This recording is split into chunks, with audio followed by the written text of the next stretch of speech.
Hola Florida! Introducing Boricua Beer and Taino Light Beer. Boricua and Taino Light are crafted beers that are rich in flavors and brewed right here in Florida. Taino beer has a crisp, refreshing Caribbean flavor style when enjoyed chilled. Boricua beer is a craft ale with full body flavor that is a beer drinker's beer. Boricua and Taino Light Beers. Enjoy responsibly.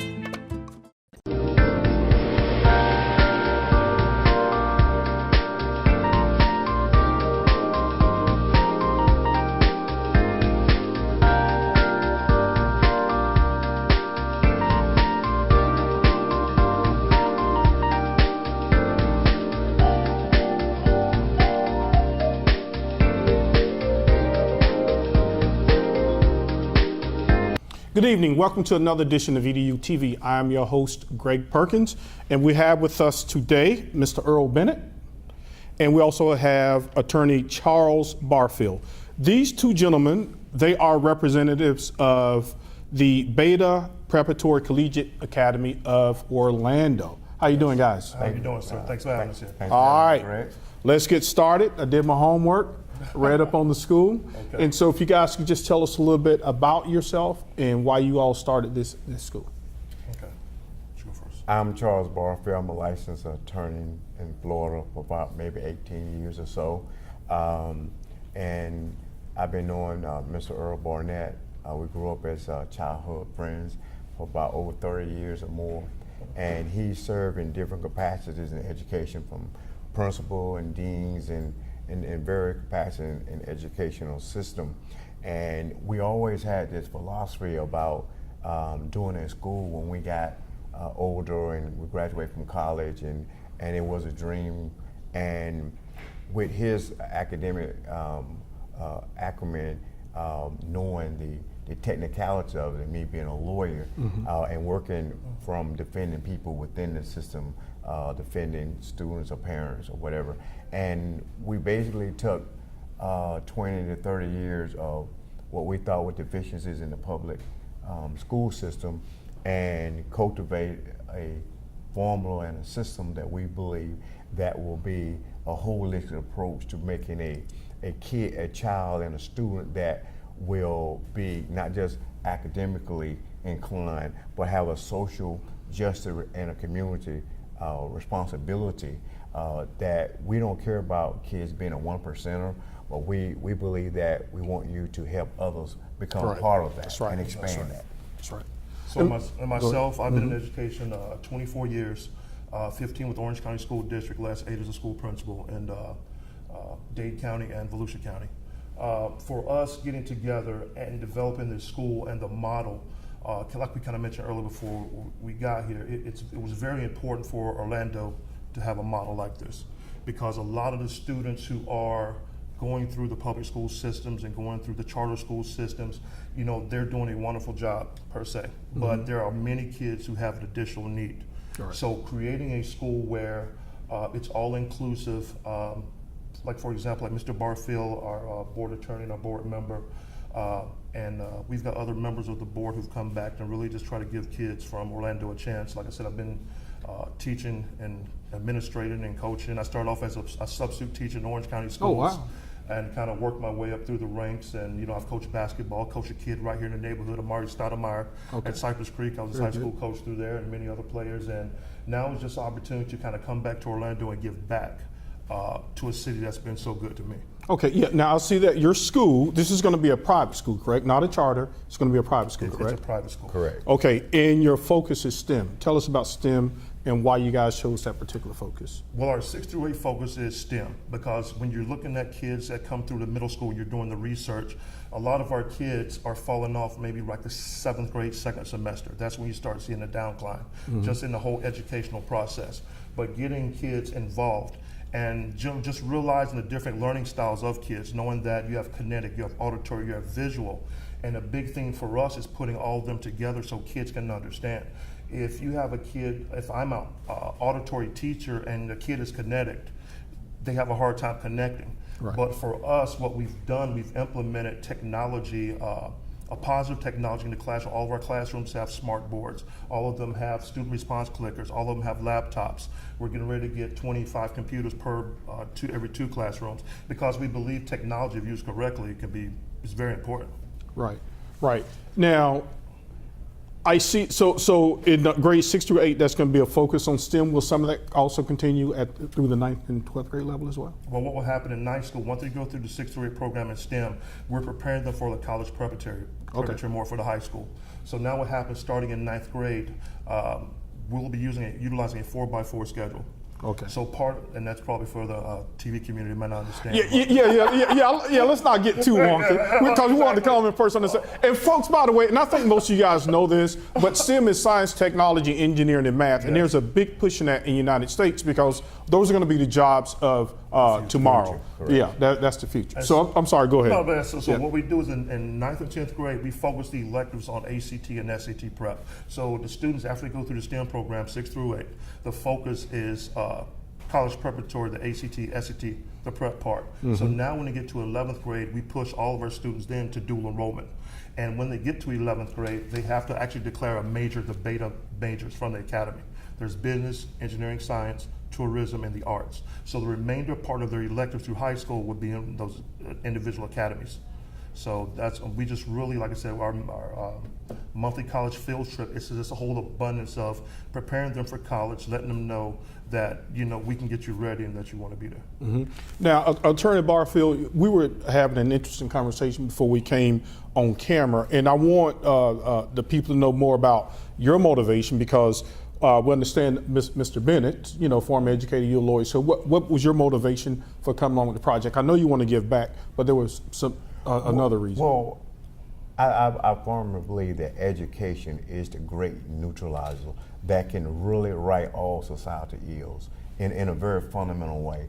But this is a passionate, personal commitment with me as well as Mr. Barnett, because my brother, his name was Clifford Jones, and he had a 20-month prison sentence in 1998, and he died after only 3 months in prison. And I spent about 11 years suing the state of Florida with 2 different jury verdicts and 2 different trials. So, and I've seen from a lawyer representing parents and students with all of the systemic burdensome of single parenting and just the challenges. So what BETA Prep is about a culture. It's a mentality that excellent is the standard. It will be the norm. And not only that, but it's about, we're not trying to create an academy or a school that bifurcate based upon socioeconomic status. What we're saying is that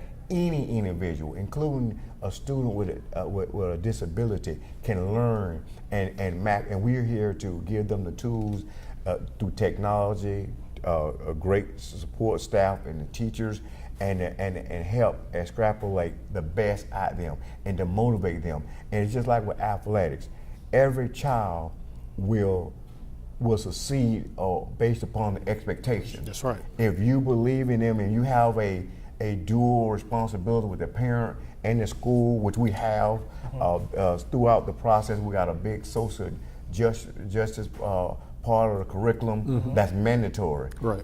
You have to have at least 30 hours before you get a degree at BETA Prep, where the community is a fundamental and a mandatory part of the graduation curriculum. So we're excited about that. And what we want to do is bring a holistic approach, meaning that we prepare kids not just for college preparatory, but we have that community service and we have that social justice component as well. So when they attend BETA Prep, they don't just understand about college, they understand about giving back, and they understand to go after what's right and what's wrong. Oh, okay. All right, very good. Now, with the preparatory, I was talking with a kid, and I always ask kids, what do you want to be when you grow up? Okay. Man, I tell you, and I was talking with some African American kids, we still say the basic stuff. I want to be an NBA basketball player. So what I did, I said, look guys, I said, that's okay, that's a great dream.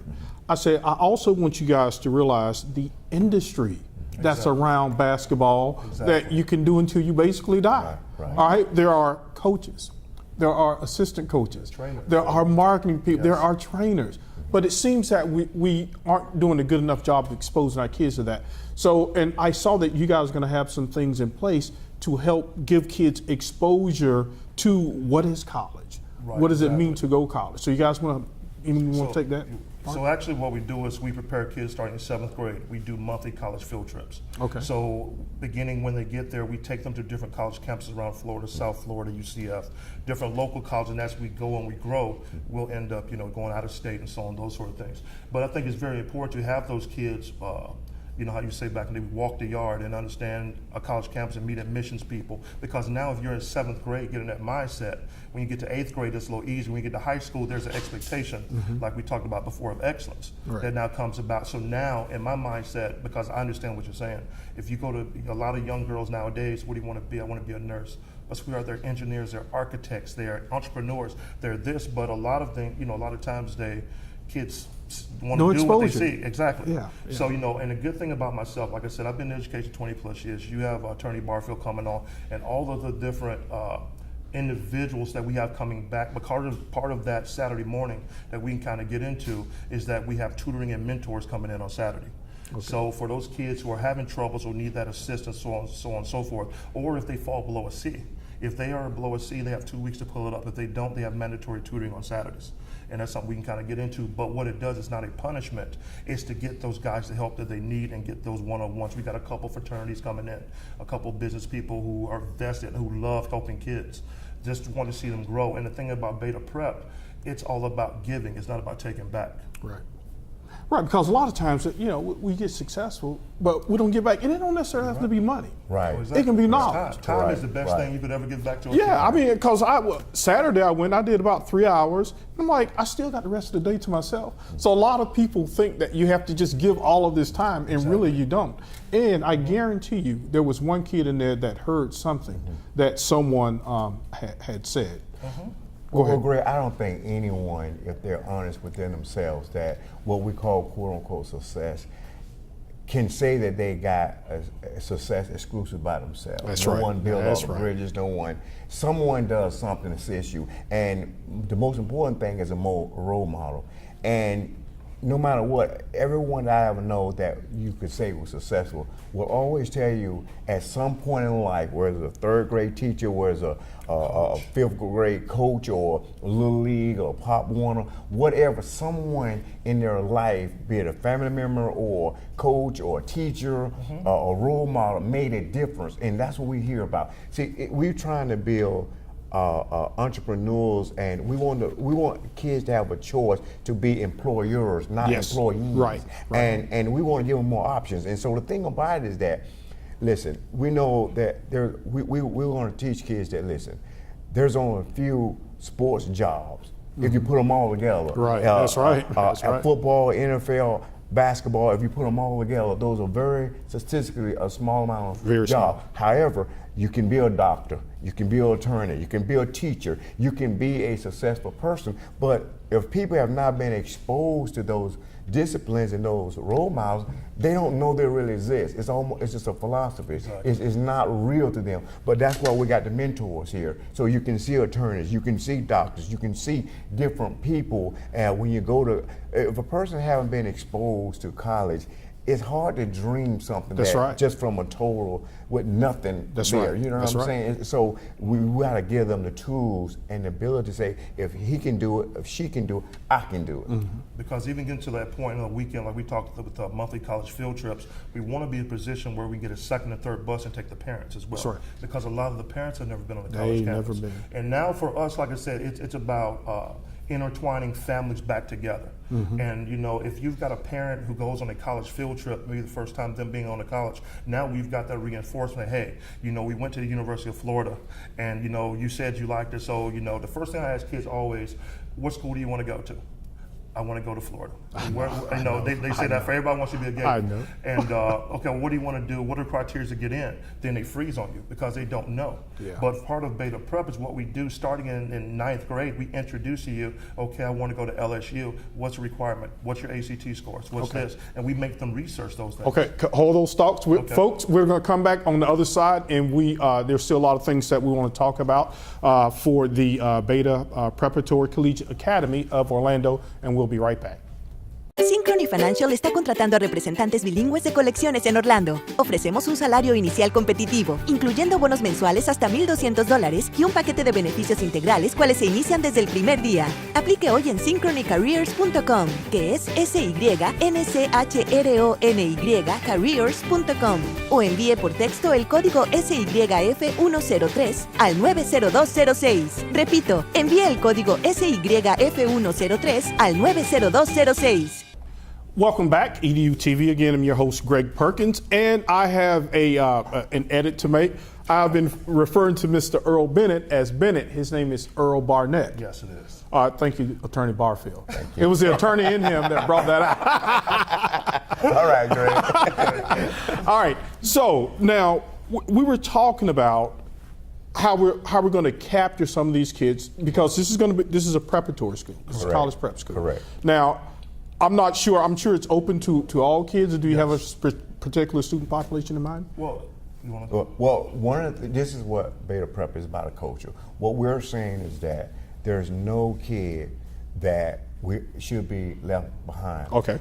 So what we're saying is that we know that there are some kids with a low socioeconomic status, middle class students, and the social privilege class student. Yeah. What we're saying is that why should you bifurcate a student when they're not going to be bifurcated in society? Okay. When you go to the banking and jobs, you all are going to be one person, one America. Not only that, but we got technology, and the internet and technology has made us global citizens. Whether we acknowledge that, that's the reality. So we competing with people outside of the United States. So what we're saying with Beta Prep is that every student is of value, because every person, every student want to know I matter, someone cares about me, and someone believes in me.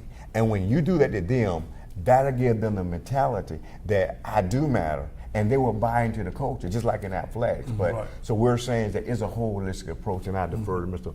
Barnett. Well, and one of the good things, like for example, our ESC program that we have. So part of the ESC in 504 is that we take students who are self-contained as well, and we take students who are mainstream, and that's sort of like my baby. Because the thing is, a lot of those kids, they're always kind of like pushed to the side. And the thing is, it's very important. If you're in Gen Ed or if you're in the ESC program, every kid deserves that chance to go to college. Because like I said, our mission is 1% of our kids will get enrolled in college. That includes our ESC population as well. They just go through a different door, vocational rehab, and go through there, but they deserve an opportunity to go as well. The thing is, when they walk through the door, we expect their very best. We don't care where they come from, where they've been, what they've done. Everyone makes mistakes. But when you walk into Beta Prep, and for a uniform policy, it's blazers, shirt, tie, slacks every day. Okay. So when you walk in and you put that jacket on, you represent yourself, your family, Beta Prep, sort of like the old kind of coaching way. And the thing is, you have to instill pride within yourself, and that's unfortunately a lot of our kids, going to not other schools, because you don't want to say anything bad about other schools, but going to other situations, and they get beat up with the FSA, the FCAT, and like we were mentioning off camera, with the FSA last year, that 1,600,000 kids take it with a 50% pass rate. Yeah. So that means 800 students did not pass the FSA last year. That's troubling to me as an educator. Right. And the thing is, that was one of the main reasons. Attorney Barfield, myself, we had a couple options to go to other places. And the first thing I told him, we got to come back home. Before we do anything, we've got to come back to Orlando, and we've got to help the kids there. Right. Because I'm a graduate of Evans High School. Mr. Barfield, he attended there as well. And it's just that type of the environment, the Ocoee, the Winter Garden, they deserve a quality opportunity. Now, gentlemen, I have to ask you this. Is it going to be affordable? Yes, actually we're in the mid-low compared to the area. Some of the schools, like your Windermere Preps, they're Right, expensive. Right. Our tuition is $8,202, and Okay. that's for the entire year. Okay. So compared to the other schools around, we're the lowest. And that's one thing that we also want to do, is that it's not about financial gain. It's about giving people an opportunity to come in and be able to have a good Right, quality. but even some of those schools have scholarships, Well, because we have not all them their as well. kids can go there too. Well, we do offer the Step Up scholarship And the McKay and McKay scholarship. So that does make it affordable for those statistical select type of population students that may need that assistance. Then there may be some that will want to apply, but what we're saying is that when people do their research, and we welcome them, and we want them to do the research and do comparison and contrast, and we're very comfortable with the tuition compared to the product. Right. So when you look at what we're trying to do, but the main thing is that there's a lot of interesting things that distinguish us from everyone else, not just academically, but we're going to have boxing at our schools. That's very unique. I mean, and we feel that some of the urban students that may be a tool to get them interested back into academically disciplined kind of. All sports teaches exactly. discipline. It teaches Right. discipline. So I mean, having basketball, having boxing, have a couple other sports added to those, because part of the process, the kids that come to our school, one of the cores that we have is that they have to participate in a club, organization, or sport. Very good. And that's Very mandatory. good. That's very And good. they have to do 25 community service hours a year. Very so good. there are a lot of things attached to becoming a Beta Prep Blazer than just, I'm at another private school, I'm sitting here. Because Monday through Friday, we dedicate ourselves totally to the kids. On Saturdays, we made a commitment to dedicate ourselves to the community. So what we do on Saturday mornings, we open our school up and we have workshops for the community. So if someone's looking to buy a house, we bring in realtors. If someone needs to speak with an attorney, we have those components and pieces there together. We're also looking to implement in our parking lot, which should be an old Target building, we're going to implement a West Orange flea and farmers market in the parking lot. So now it gives people in the community and all over Central Florida an opportunity to have a flea and farmers market on this side of town. They have a couple on the other side, but there's nothing on this side. And it goes back to that thing you were saying about entrepreneurship. Correct. Hey, the kids can go in there and they can sell the groceries and exchange money. Because when I went to Florida A&M, right? And one of my roommates, she used to always sell T-shirts. And I said, man, why you always selling T-shirts? You don't want to have a good time? And then he said, man, come go with me one time. Lucrative I business. win. Exactly. Yeah. So I said, wait a minute now. We making money, we get to travel, and you get to meet some interesting people. Exactly. I said, I'm the fool. And the good thing about this also, we're looking to implement a food pantry in our school, and it's for our parents and for our community. So what will happen, like for example, we'll have a room designated as our pantry. So parents of our kids who may need help, all of them don't, but some may do, Right. Yeah. they'll have an opportunity, and community members that need assistance, they'll be able to come in until we run out. So it's like I said, this that holistic approach. It's not for the kids. It's about coming back and healing and helping the community as well. Yeah, because a good school can have a very positive effect on the community around it. Correct. Especially they'll adopt it, say, wait a minute now, we're not going to do that, because Mr. Rosen has accomplished that with Tangelo Park. That guy is, He's I can't amazing. say enough. Yeah, I can't say enough good things, because, like you say, I know a lot of people. You don't have to get back, but when I see people trying to transform a child's life through education, man, I really like that. How can we, as a lot of our kids, they say, why am I sitting in this boring class? Why do I have to do all this? How can we do a better job as educators saying, look, eventually you're going to have to support yourself. So your education is your vehicle to doing that. How can we do a better job of showing them the link between school and work? Well, you got to think outside the box. It starts with a wonderful teacher. It starts with a teacher who gets her kids engaged and have them become learners. Because you can get up in front of a whiteboard and you can talk and you can do all this, but if kids are not engaged in learning, it doesn't make a difference. You're preaching to the choir. So it's getting those kids involved, getting excitement going through your classroom. And one of the things, even like I said, as a former principal, if your classroom is quiet, doesn't mean learning's going on. That's right. And the thing is, you get them engaged. It's okay to make noise, discipline is not the Because you're talking, exchanging ideas. Well, exactly. Discipline is not the enemy of education, so you Right. can have fun. You know, even when I taught psychology at one point, you know, they did like a mock trial, but what we did is a mock family. So what we did is we married people, had real ceremonies in the classroom, and they got salaries Yeah, that's good. pulled out of a hat, and they picked a husband and a wife, and they had to go for 2 weeks on the salary. So, oh, the car broke down today. I got to take out $5,000 out your account. I said, Barnett, you're killing me. And the thing is, what that did is taught real world That's right. stuff. I mean, if you don't teach kids real world things, there are so many kids that can't read a clock, they can't read a ruler, can't fill out a checkbook. Right. And we're talking about kids in high school that can't sign their name in high school. I know it sounds weird. No, it's not. No, it's not. Because I got a funny story about that. My daughter, she just graduated, and my friend said, I want to send your daughter some money for graduation. So he wired some money to Walmart. So my daughter goes, Daddy, why do you send my money to Walmart? She had no idea about wire services and all of that. No. And I said, well, honey, that's a way of communicating nowadays. And nowadays, you have apps where you can just I saw on 60 Minutes, this guy in Africa, for poor people who didn't have bank accounts, they created this app, and so you don't need a bank account, and you can exchange money that way. And that's a creative innovation. Right, yeah. right. Well, I think, let me take a jab at answer your question. One, I think passion. Passion has got to be the fuel that drives everything. That's right. And then motivation, love and care. That must first come from the teacher. What you have a lot of times is teachers who have their own families, and you have structural discipline challenges, and there's an awkwardness because they're trying to worry about keeping their job. Yeah. And so that's just realistic. No, it's realistic. However, one of the things that we are trying to eliminate that and fix that is by giving our teachers competitive salaries with a public school from the gate. And therefore, we eliminate that burden or that worry from our staff, which means that we have an expectation of excellence from the teachers. So then when the teachers has passion and motivation, then they have love and compassion and care for the student. Right. Because if the student lack those things, the teacher then can spill that over. Right. And if he or she is motivated, it becomes a culture, it becomes infectious. You see, positivity ignites positivity, negativity ignites negativity. And one thing about teachers nowadays, and my heart goes to them because I remember when I started, like I said, as a substitute teacher in '93, teaching has totally changed from then. Because now another reason that we decided to do a private is kind of get away from that Common Core FSA type environment. Because with the evaluation method with teachers and all the other Common Core things, it drains the passion from them. Because I became an educator because I loved it. I love helping kids. It's a calling. And 98% of teachers get into education because they love kids and want to help. Right.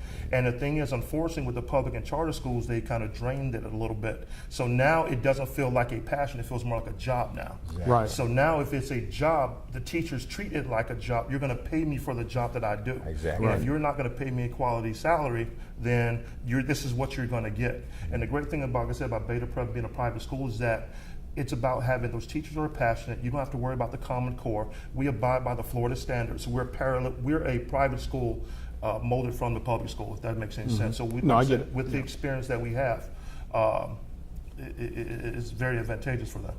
Yeah. Yeah, I have some teacher friends too, and you're right. It's almost like they're going to a factory. It's getting frustrating. And it's kind of taking the creativity. And then I was talking with one of my teacher friends, and they did all the stuff that they were told to do, right? Right. The school still did not perform up to A par. machine in a factory, and that's Right, the worst thing. and that's because you really weren't looking at whether or not the kid was learning. Right. You were just doing all your stuff on your checklist. Right. So you guys are saying that you're going to try to get away from that model, right? And at your school. Like we mentioned earlier, with one of my mentors, he probably doesn't know this, James Lawson. And when I sat there and I got hired with him back in Howard Middle School, and he used to tell me, whatever's in best interest of the kid, right, that is what counts. If it goes against the kid, we do not do. Right. But if, as we've gone and we've grown through education, we've kind of got away from that, and we forgot about the kids. It's become a job now. And and like I said, with Attorney Barfield and having mentors, those guys coming in, and we had our open house and have these guys open up and light up because we're talking positive. Right. It's just a blessing to have. And when you talk about the best interest of the kid, that's the legal standard when you're dealing with children in the legal system. Everything has to be centered on the best interest of the children. We're going to stop that pipeline. I didn't mean to cut you off, but she's giving me a hard cut here. Gentlemen, it was great. And let us know how we can help out. We'll be glad to have you back on again. Hey, folks, thanks for joining us for another segment of EDuTV. Good night. Good night.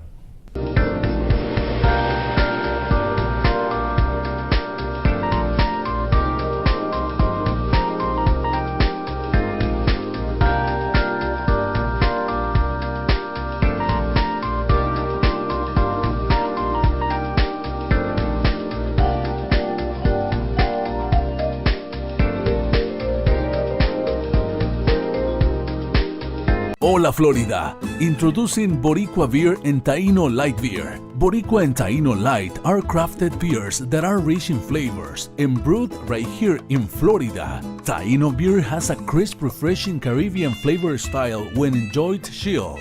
Boricua beer is a craft ale with full body flavor that is a beer drinker's beer. Boricua and Taino Light Beers. Enjoy responsibly.